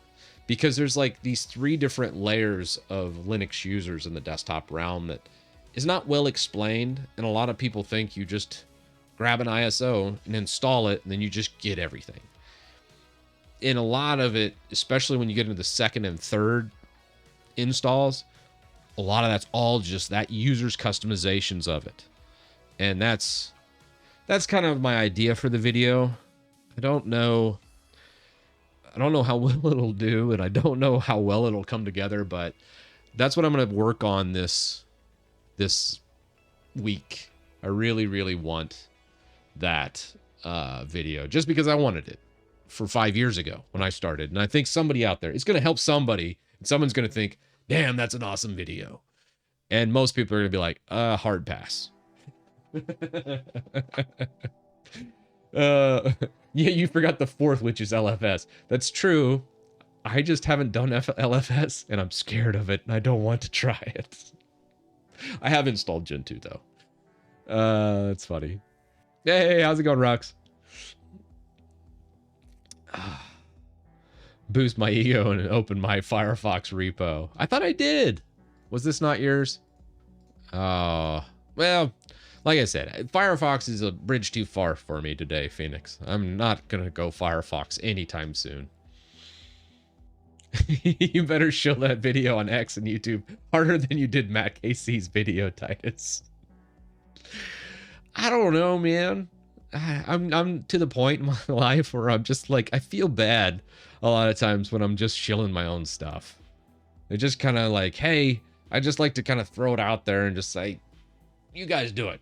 You guys, if you guys like it, you like it. You don't, you don't. Feels weird. Oh, ICQ, man. I remember the old ICQ days. So good. All right, just for you, Phoenix, I'll open it up for you, man. I still love, what was it? You were the glazed WM recommendation, so I'll open it up for you. So what is it? Let's see. It's neat. It's kind of a clean browser layout. What is your, looks like about, I'm going to say 65 words per minute. Let's see how close I am. Ooh, maybe 60 words per minute. Ooh, you're dipping a little bit. One mess up there. Oh, 96. Okay, never mind. Way better than me. All right, using this. I remember back in the days when I could use GitHub notifications. Now I have to feed it through a third-party app, otherwise it's just like a mess of things. That's cool, man. That's a cool little configuration. Clean. For those Firefox users out there. That's nice. That's cute. I like it. I'm not going to use it, but it's neat. Dude, 1,500 lines of CSS. Holy crap. What would you recommend learning how to use Linux? I would recommend just installing Debian, a Raspberry Pi, and just going ham.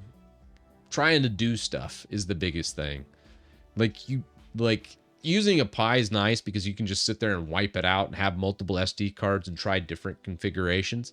And you're not really messing with your main system. So it's a great little like cutting your teeth on Linux.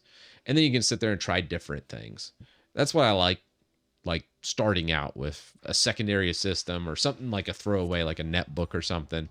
And then just kind of going through and wiping it out, trying different things. And then like once you finally kind of get it, then you can try it on your main system. Dual boot starting out. Don't just go ham and just be like, I'm switching 100%. Dual boot. Install another hard drive, install Linux on it, and then when you're like, oh crap, I need this on Windows, you can just switch over to your Windows instance. And then slowly make that transition. If you can make the full leap, hey, my hat's off to you. I think that's great. But I feel like it's that. I think too many people go too far with it. You know? They go too far. Oh, you know what? I never did fix, this is actually over on this side. There we go. No, you can't use the Linux subsystem. Why not? WSL works pretty good. Oh, Docker for noobs. I did a Docker video not too long ago. I still use Docker pretty extensively in my home lab just because I really don't want to spin up a bunch of VMs and waste the resources. And Docker's a great way of conserving resources. I know it's kind of blasphemy in this day and age with everyone doing like Kubernetes and other stuff, but I don't know. I still use Docker all the time. It's just what I know. You still love Qt Browser? Yeah, Qt Browser's cool. I don't really use it very often, but when I do, I like it. Oh, you can't go full Linux because of some of the system at work. So I use WSL. Yeah, that's a good one. Yeah, like WSL is a good bridge, especially when you're a developer starting out. Because like a lot of times you just need to reference syntax and other things, and WSL is really good for that. Like I don't think of WSL, I think some like, you know, Linux zealots out there think WSL's there to kill Linux or do like the triple E for Microsoft. It really isn't. WSL is just there as a convenience hack for those people stuck on Windows that can use some aspects of Linux. Otherwise, they would just have to like remote into a server or something like that. And yeah, you don't have to worry about any of that. WSL is just nice for developers out there, and I appreciate Microsoft adding that. Do you think Edge uninstall is good for gaming? No. I mean, the problem with Edge uninstall is a lot of times WebView 2 gets taken out with an Edge uninstall. And if you do any like Xbox, or let's say you have Game Pass and you're needing the Microsoft Store, there's a lot of apps and even some games that require WebView 2, and it actually breaks some gaming. Now, having said that, Microsoft Edge does take up some of your system, and if you're a Windows user out there, Microsoft Edge is running all the time. It never stops. It is always there. Never sleeps. As soon as you boot into your system, and let's say you're a Firefox user on Windows, guess what? You're also an Edge user, because Edge is there and it's running. You can do it in your task manager. Go to details. You'll see Microsoft Edge running all the time. That's why when the one thing that I really hate is when YouTubers benchmark browsers. It is so disingenuous, because Microsoft has put all these cheats into making Edge a fast browser. It comes baked in, and there's no like changing it. And nobody realizes this. I don't understand why just regular people can't just do a task manager, go to details, and see, oh crap, I'm not using Edge, but sure enough, it's running. And nobody mentions that on a lot of these speed tests. And it's really, really just grinds my gears when I see a browser comparison going, well, Edge is the fastest browser. I'm like, yeah, okay, I'm done here. Yeah, a lot of times I think Star, what I'm trying to do with the Edge removal is just leave WebView there, and I think we'll finally get there in probably the next month to where Edge removal won't be so bad with the WebView 2 removal. Oh, dude, I love hearing that. Cab says, installing Linux the right way, which is Debian, made me try out Linux for the first time, and I've been using Linux for over a year. Well done. I'm impressed. Usually there's a lot of give and take there. There's a lot of back and forth. A lot of times one does not just simply try Linux and move. It's a hard journey, but a worthy one. What about Defender? Yeah, when Defender's also resource hungry. I hate Defender, but again, it's like a necessary evil because it is Windows after all. And if you're like really browsing the web a bunch, you're a lot more vulnerable as a Windows user. So having some kind of protection like Defender there is kind of needed. I hate it, but don't get me wrong, it's still pretty much needed for normal users of Windows. When are you making a glazed WM video? Phoenix, have you not seen my glazed WM video? Oh my gosh. Oh my gosh. I gotta pull it up for you, don't I? I can't believe you. You don't even watch me. Don't even subscribe to my channel. Subscribe, like. None of it. Wait. Is it not out yet? No, it's out. Oh, yeah. Here we go. Here you go. 3 days ago, man. Glazed WM. It's right there. I'll link it in chat. Here, I'm going to shill it for you guys. Copy. Let me put it in chat here. Hey, Sunrise. Thanks for the sub.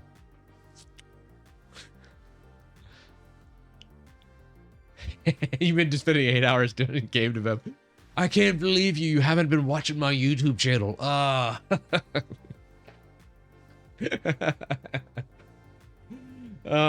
man. No, man, I think that's awesome.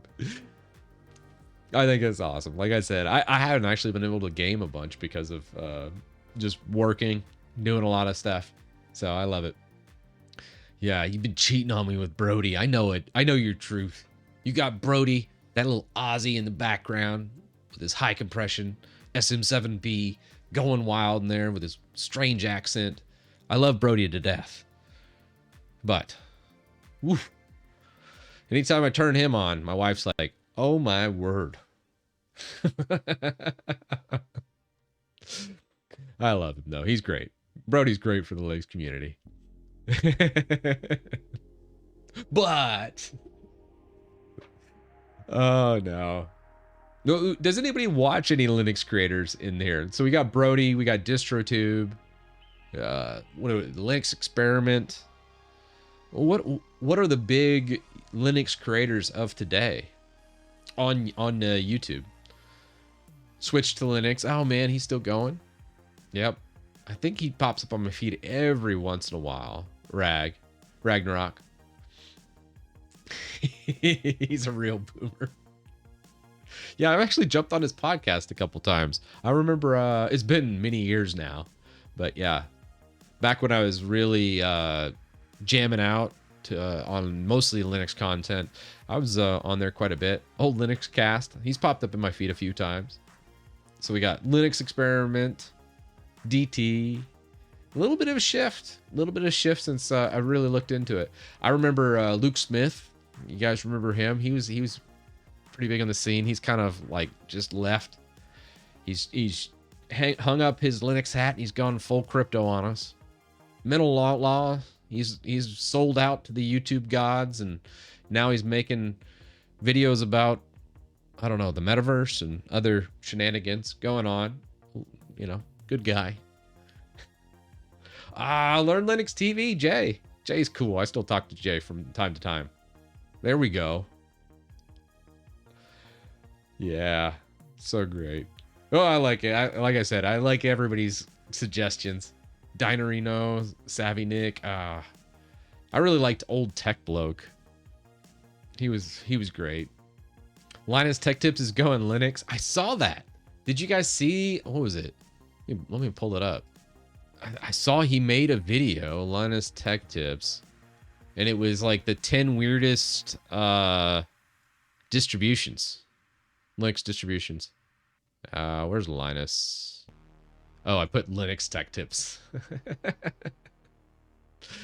Let's go all. Let's just pull up their main channel videos. Oh, Linus. So, yeah. 10 weird versions of Linux that actually exist. Now, the new guy in this video, I haven't seen him before, but I'm not a huge LTT watcher, so I'm sure he's probably been around. I just hadn't done that. Did okay here. Build a PC, the last guide you'll ever need, 2024 update. 5.9. Oh, that's a bad video view for them.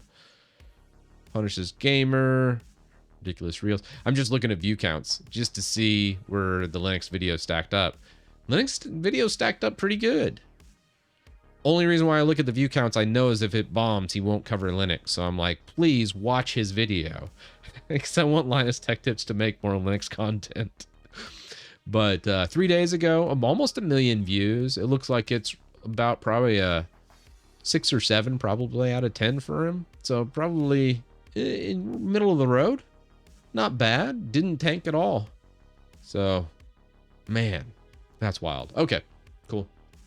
Just thought I'd look. Oh, Gardner Bryant did a reaction video of it. That's awesome. Did LTT ever do anything about their sexual harassment stuff? No, I don't think anything's ever going to come from that. The internet's like a goldfish, man. Everyone has about a 7-second memory. It's like, oh, what's the new drama of the week? And then that's usually where the internet goes. Can I use GPU pass-through for VM in a laptop with dual GPUs and AMD integrated with NVIDIA? Mohammed, probably not. A lot of times the problem with a lot of laptops in separating for GPU pass-through is IOMMU groups do not get separated properly. There's some hacks you can do from a kernel perspective when you do the Linux build that can help separate some of them. But a lot of times with laptops, it's really hard to separate those out to do proper pass-through. So the short answer is probably not. It might, but probably not. Well, you ever tried Suicide Linux where you have like a syntax error and then it dies? I toss it on a VM. Could make for a fun video. I think everyone's already done that video though. I don't like making videos that other people have already done. No custom kernels or anything. Have a Lenovo laptop, got passed through to work without much hassle. All right, so Odor says it's possible. I've tried it on one of my laptops that was a 10th gen Intel with a, I think it was like a 2080 Super. So a pretty beefy laptop. And I remember it didn't separate for me. So I had the opposite. What's that? Oh, cheer. I was like, I don't even know what I got anymore on my alerts. I'm like, oh, Lord. When was the last time I set this theme up?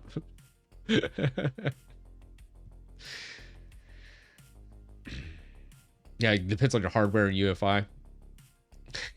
Suicide Debian Linux with clickbait. I just redid all my clickbait, guys. You wanna see a future, a glimpse into it all? Depends on how cards are muxed. There are 3 types, and only one of them can do GPU pass-through on laptops. There you go. Hikari Knight, the pass-through king of himself, responded. There are 3 types of laptops, and one of them can do pass-through. So that's pretty cool. Don't spam chat. Not good things will happen. You get the ignore. Bloop. Naughty, naughty. Chris, he said he would probably make a Linux distro. Do you think he will do it? Ooh, really? Who was it? Let's see. Any brands of Wi-Fi you know that have issues with Linux? Not really. Trying to think now. I was looking King Luke and see if there was anything. Why don't games just work natively on Linux? Because they're made for Windows. Because that's where most people are. 70-something% of users use Windows. So that's why. Everything's made for Windows in mind, and it takes time to port over to a new platform. That's why. Broadcom's terrible with Linux. Yeah. I've luckily not had too many issues. What is the best sandwich filling in your opinion? What, like mayo, mustard, Dijon? Oh man, I don't know. These days I'm more of a, I sound like a freaking caveman when I say this, but a lot of times I like to just cook up a bunch of chicken, toss them in a Tupperware, throw that in the fridge, and then I'll just walk by at lunchtime, grab like a little, meat cookie is what I call it. Just a chicken meat cookie, and just eat that cold. Bam. No bread, no condiments, just straight chicken. I know. I'm like, hey, at least I got chicken. Yeah, it's good protein. Just fuels the body. But yeah, I'm weird. I'm totally weird. I'm not suggesting that people actually do that. My wife looks at me and goes, "What is wrong with you? Oh, God. At least warm it up." But I'm like, it's fine. Yep, still CrossFitting it up. I'm still in the CrossFit cult. Love it. Honestly, when it comes to that, I'm not going to go on another health rant. Don't worry, guys. But yeah, the whole CrossFit thing, it's just nice to just show up somewhere, work for an hour, go home. I don't have to think about it. I just show up and go, oh, dang, that looks like it sucks. And then I do it and I'm like, oh yeah, that really does suck. But it was a good workout. And then I go home. And that's all it is. It's like a hack. I don't have to think about it and it just works.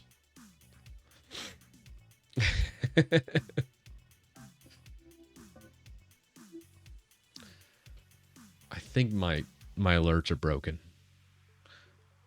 Oh, Linus said it in the end of the video. Oh, about the distro, making his own distro. Dude, well, I'll contact Linus. I'll make him a distro. I'll make the LTT Linux distro. It'll probably be DWM. Or I would just fork like Bazite and then do modify the image and just put all the LTT branding on it. That would be another option. It would all be a lie, but that's okay. That's like most Linux distros, is they find one that actually innovates and then they're like, oh, okay, I'm going to fork that and call it my own and add one program and then theme it out. And then I'm going to call it a brand new Linux distro. That's actually a lot of distros out there. Snaps are the devil. I agree, Donald. You are an enlightened fella. Snaps are the devil. Yeah, I know. That's why I said I might just take that. It would take me about a couple hours, I think, to make a fork and then just theme it out. I wouldn't even have to do much. Blue build is not part of Universal Blue, but we do incorporate a lot. You know, Hikari, I wanted to see how hard... Oh, well, one thing I thought about doing was Bazite on my main system. But now that I got you here, Hikari, I want to pick your brain a little bit. If you guys aren't familiar in chat, Hikari works on Bazite. He's one of... he's part of their team. What about doing PCI pass-through? I got the NVIDIA card in here as the second one, so I could do the PCI pass-through. And then the second thing is, what about like Nix packages or something like that that's probably would play nice with Bazite's immutable system? That's the other thing. I was like, if I could do both those, I could probably use Nix to install like Thorium, which is obviously an oddball program that wouldn't be in any of the official repos. And I just have to think of all the other programs that I would use. It's a thought. Probably not worth doing for me because I just like tinkering so much, but I don't know, with Helldivers crapping out on this system, I was like, I kind of want to install Bazite on it. I do have other drives, I could just load it up. I don't necessarily have to wipe out my main drive. It's a thought. Yeah, I mean, we could try the desktop. What is it? Let's see. I still have the website loaded. Let's just try, oh, not NVIDIA. Let's go AMD. Oh, not DEC. Let's go, no. We want just regular Bazite. Because Bazite is 8 gigs for the regular one. Brew works. Okay. Brew might have some stuff. And DistroBox works. Okay. So I guess I could do... You could try Nix inside a DistroBox or spin it that way. That's a good idea. Okay. Nabara is my baby. Nabara does a great job. You know, it's always been one of my favorite gaming distros. As a NixOS user, Thorium isn't in Nix packages. Oh, I didn't know that. Okay, never mind. I think we could just use DistroBox, right? And get away with it. Is it 4:30 now? Shoot, this is already a pretty long stream. I could cut it, and then we'll just start a new stream. I won't start a new stream. I'm just going to stop the recording and then start it again so then I can cut this one up. Maybe we do that. We ever go back to using Hyperland? Yeah, Pro Master. I think we tried it a little bit on the current system, and then I was just like, I kept running into problems with Wayland. It wasn't Hyperland, it was just Wayland itself.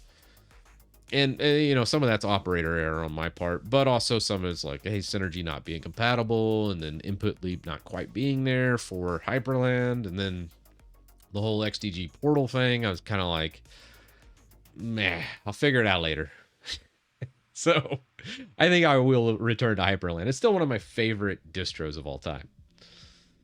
Or not distros, but favorite window managers of all time, I'd say. Hyperland is fun, and it's got a really cool animations and everything.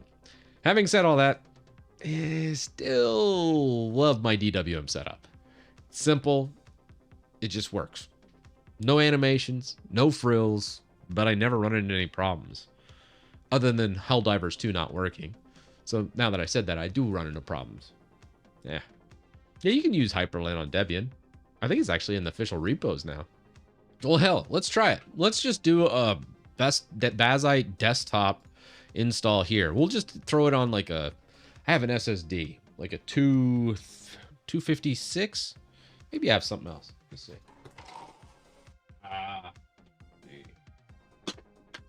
Let's go. Oh, yeah. 1 second. All right. You like my boomer shorts? Yeah. I often get compliments. Let's see. Now, we'll just throw this guy in here. This is my little hot swap ones. We'll just toss a new SSD drive in. I do need to get...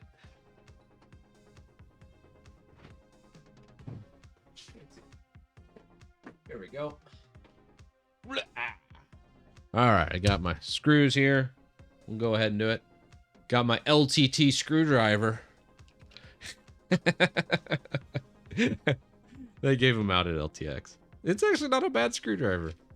I don't think it's worth $70, but it is nice. All right, let's see. I think that's a pretty small thread. So, find, maybe, lttstore.com.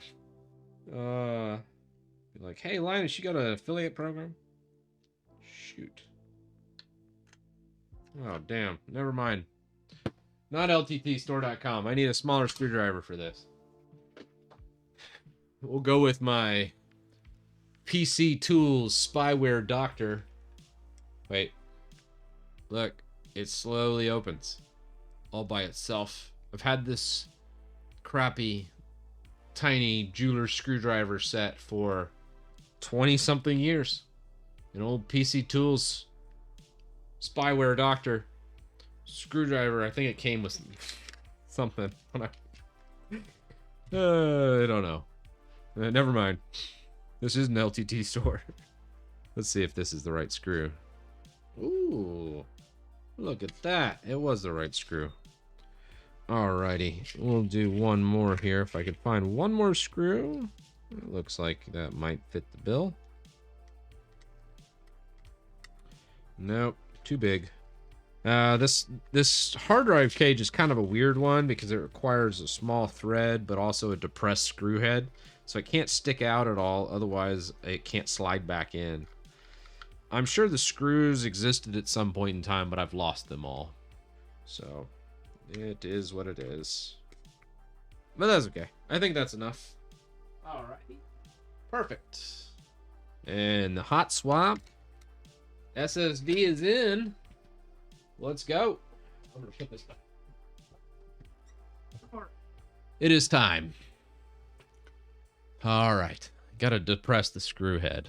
Gotta have a depressed screw head. Don't want that sticking out. No good.